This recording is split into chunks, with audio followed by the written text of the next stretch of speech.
Muy buenos días, jovencitos y señoritas, muy buenos días. El día de hoy vamos a hablar sobre el reino Plantae y la organología vegetal.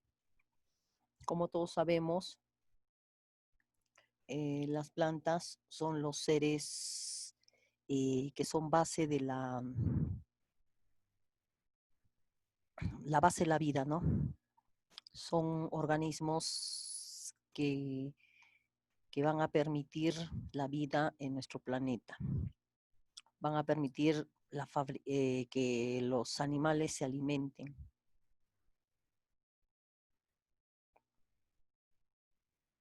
Son los organismos que van a dar origen, van a preparar los nutrientes para todos los seres vivos, ¿no? Principalmente los animales. Son la base del nivel trófico.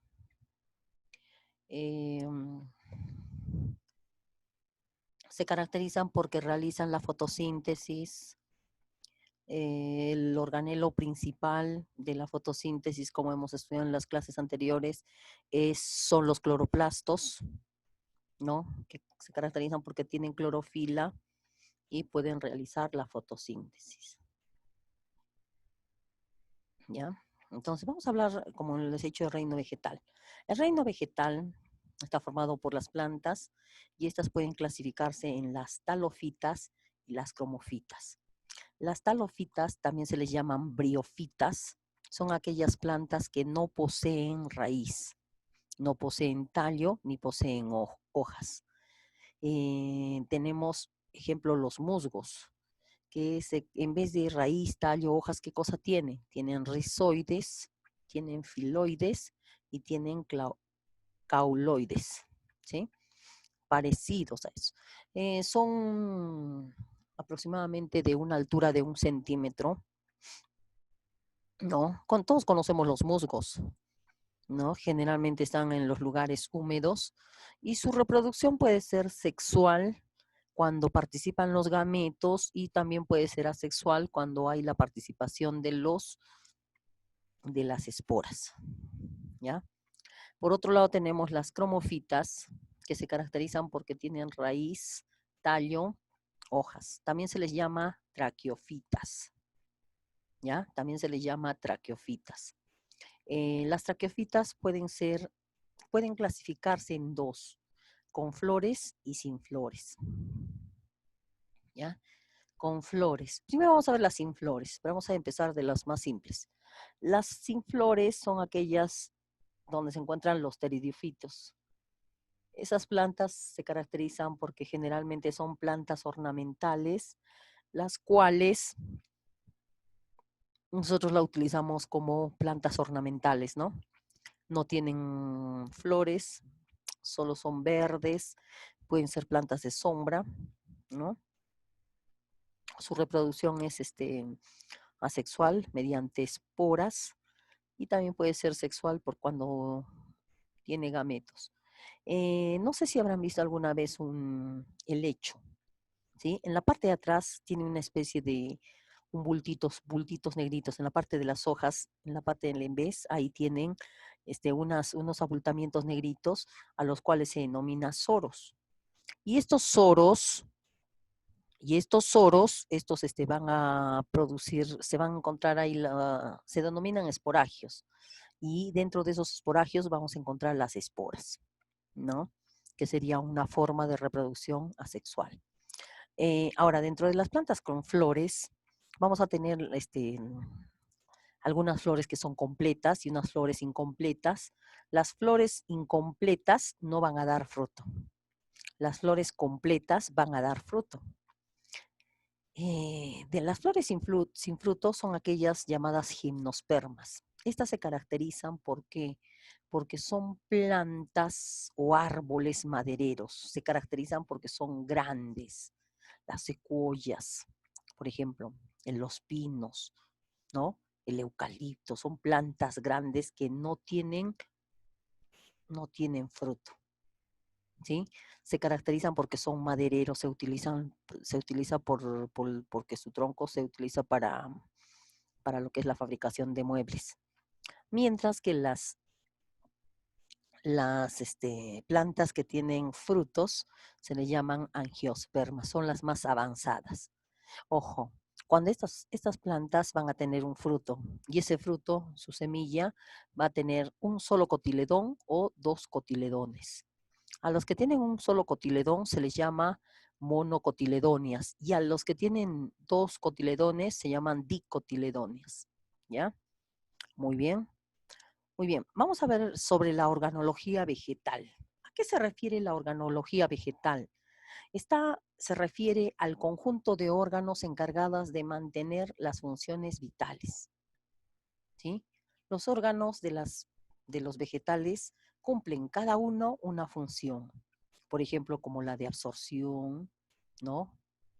En el caso de la raíz, como de soporte también la misma raíz o el tallo, la fotosíntesis como son las hojas, etcétera, etcétera, ¿no?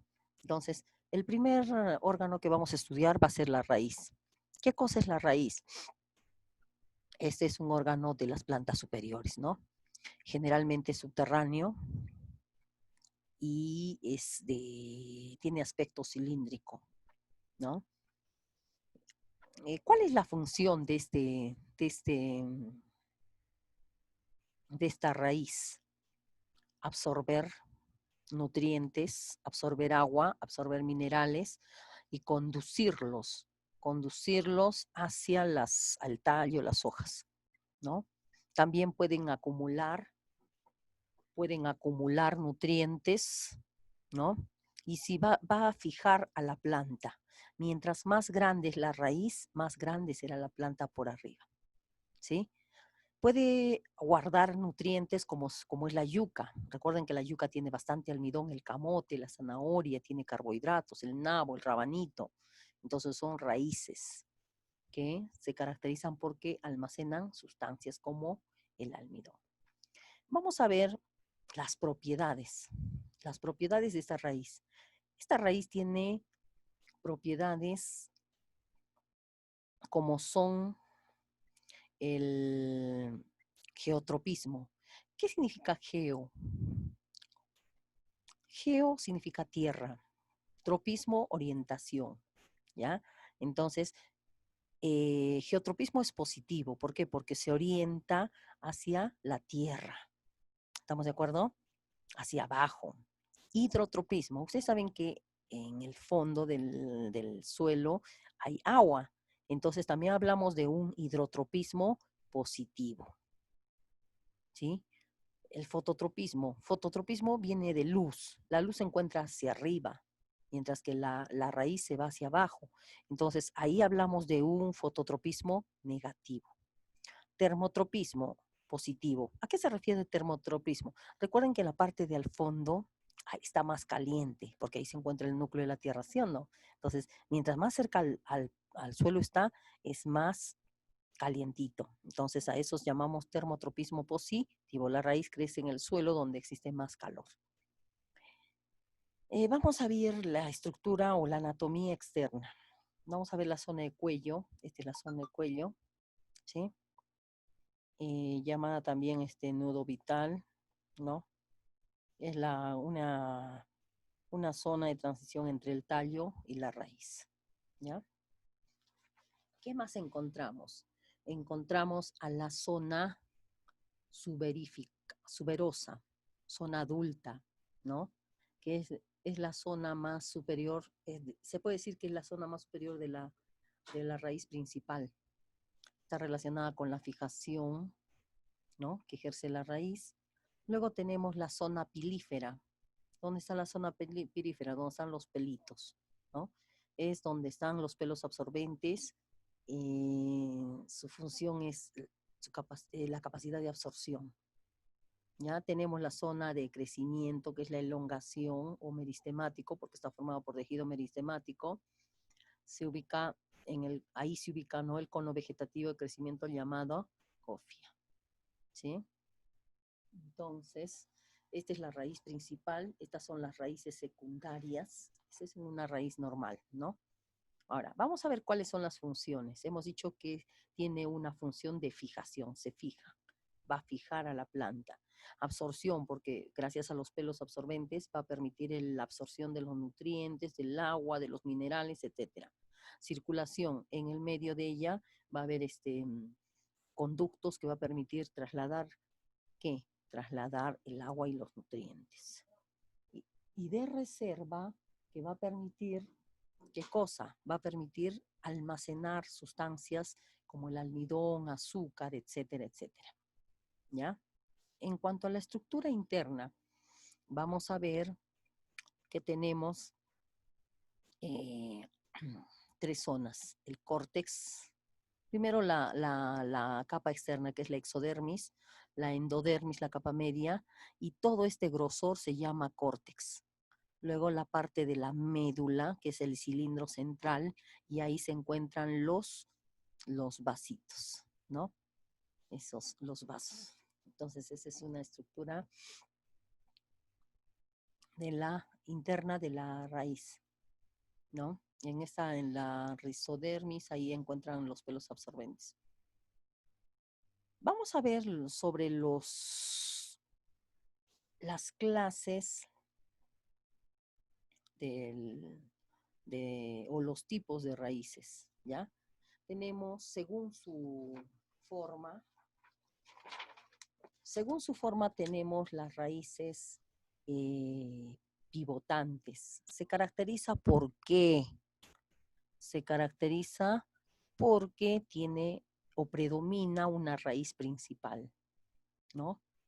Predomina una raíz principal o sea, se diferencia de las secundarias, ¿no? Estas las encontramos, por ejemplo, en las dicotiledóneas, como la alfalfa, el frijol, el tomate. Ahí se puede apreciar, en las gimnospermas, ¿no? Como el pino. Ahí se puede apreciar bien la raíz principal.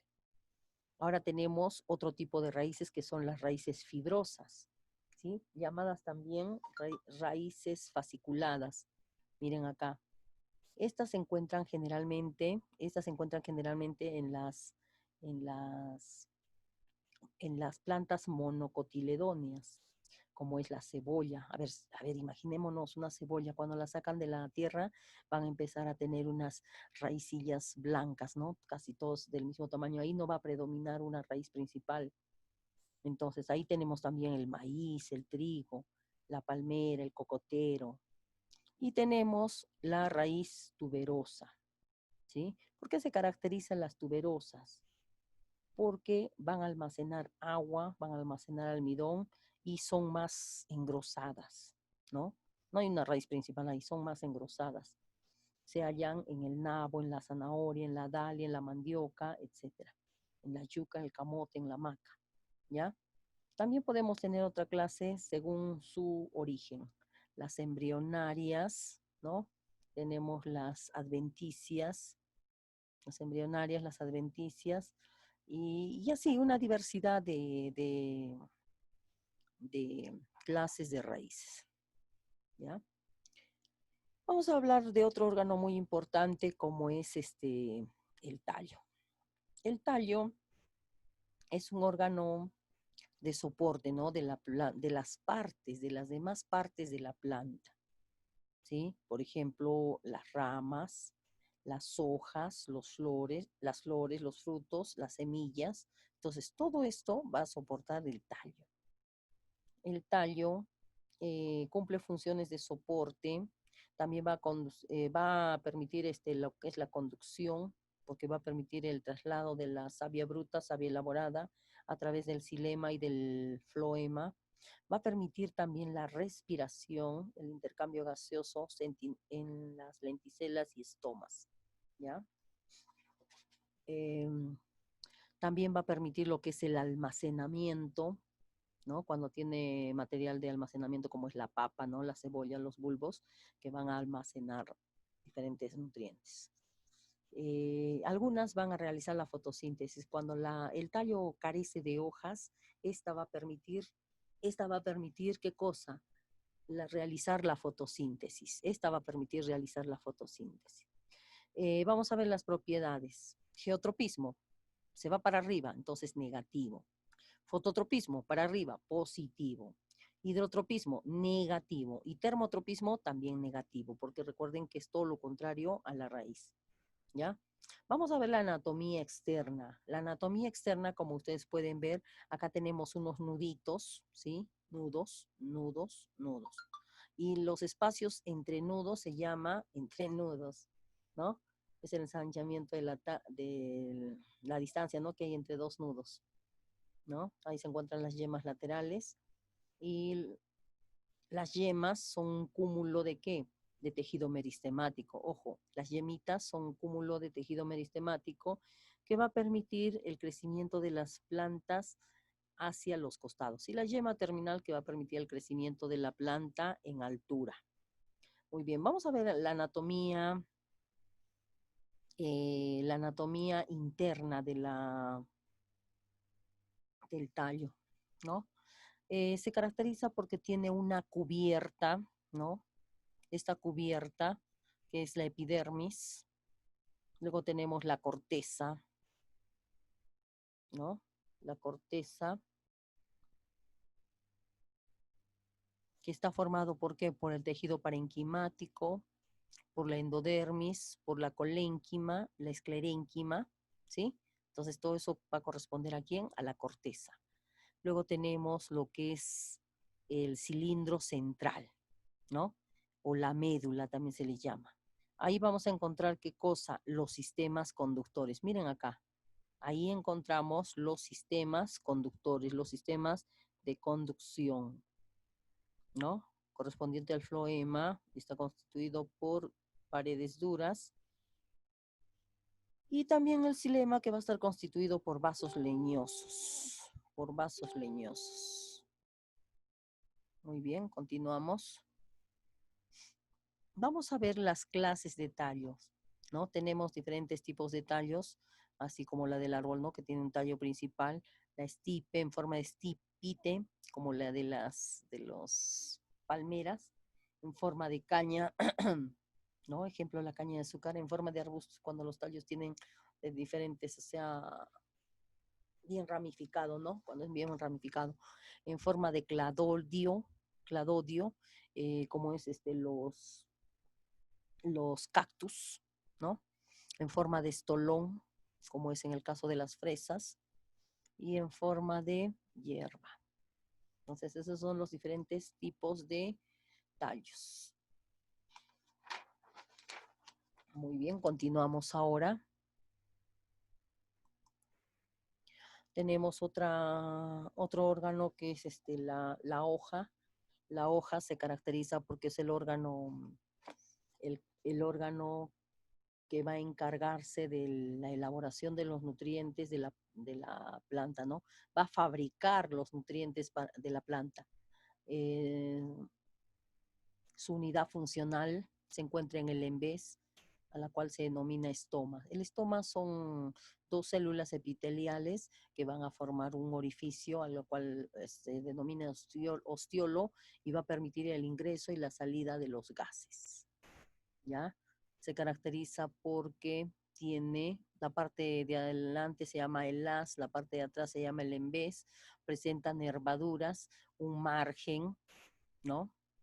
Y la ramita con la que va a adherirse a la rama, ¿no? Se llama peciolo. Peciolo. Muy bien. Hay diferentes formas también de hojas, ¿ya? Que no vamos a detallarlas. Luego tenemos lo que es la flor, ¿ya? La flor, que es el órgano que se encarga de lo que es la reproducción de la planta, ¿no? Es el órgano que se encuentra de la reproducción de la planta. La flor, como hemos dicho, es el órgano reproductor de las plantas angiospermas, ¿no? Se encarga de la reproducción, presenta los órganos reproductores de la planta. Ojo, tenemos tres tipos de plantas, o de flores, mejor dicho. Las flores imperfectas, aquellas que se denominan unisexuales, ¿sí? Porque solo tienen un órgano sexual, o bien androceo, o bien gineceo. Luego tenemos las flores perfectas, aquellas que tienen los dos gametos, tanto masculino como femenino, ¿sí? También se denominan a las flores completas o floras perfectas, se les denomina hermafroditas. Y la flor estéril, que no tiene ni gameto, perdón, que no tiene androceo ni gineceo, ¿ya? Estas flores, vamos a empezar a nombrarlas las partes, ¿no? Tenemos acá el pedúnculo, ¿sí? Esta ramita que se llama pedúnculo. Luego tenemos esto de acá, que se llama receptáculo. Y todo esto se llama cáliz, ¿no? Estas hojitas del receptáculo se llama sépalo. Estas hojas de la flor se llama pétalos, ¿sí? ¿Qué más podemos decir acá? Esto de acá se denomina filamento, ¿no? Que va a representar parte del órgano reproductor masculino. Estas se llaman anteras, ¿sí? Estas anteras tienen 2 tecas y dentro de estas 2 tecas hay ¿qué cosa? Polen, que es el gameto masculino de las plantas, ¿ya? Luego tenemos la parte femenina, ¿sí? La parte femenina que es el estigma, ¿no? Esta parte que el cuellito que se llama estilo. Tenemos aquí el ovario, esta parte interna es el ovario, y cada una de estas bolitas serían lo que son los óvulos, ¿sí? Entonces, esas son las partes de una flor perfecta e imperfecta. Perfecta, ¿no? De una planta perfecta. ¿Por qué? Porque tiene los gametos, tiene el órgano reproductor masculino y tiene el órgano reproductor femenino. Por eso es que se puede reproducir, ¿no? Tenemos lo que es la semilla. La semilla se caracteriza, ¿no? Porque es perdón, el fruto. El fruto, recuerden que presenta solo las plantas que tienen flores perfectas, ¿sí? Entonces, estos frutos van a guardar la semilla dentro de la pulpa, ¿sí? Entonces, estas se caracterizan o caracterizan a las, este, a las plantas angiospermas, ¿sí? Porque las gimnospermas tienen su semilla desnuda, descubierta, por ejemplo, los conos, ¿sí? Las piñitas. Pero en cambio, las angiospermas se caracterizan porque su semilla está guardada dentro del fruto, está bien protegido por el fruto, ¿ya? Este fruto tiene 3 partes, el endocarpio, el mesocarpio y el epicarpio. Y tiene la semilla que es el endospermo, ¿no? El endospermo, que es la cascarita, se puede decir, el embrión, que es la plúmula, y el tegumento, que vendría a ser la cascarita. Muy bien, jóvenes. Ya continuaremos en la videoconferencia. Hasta la próxima.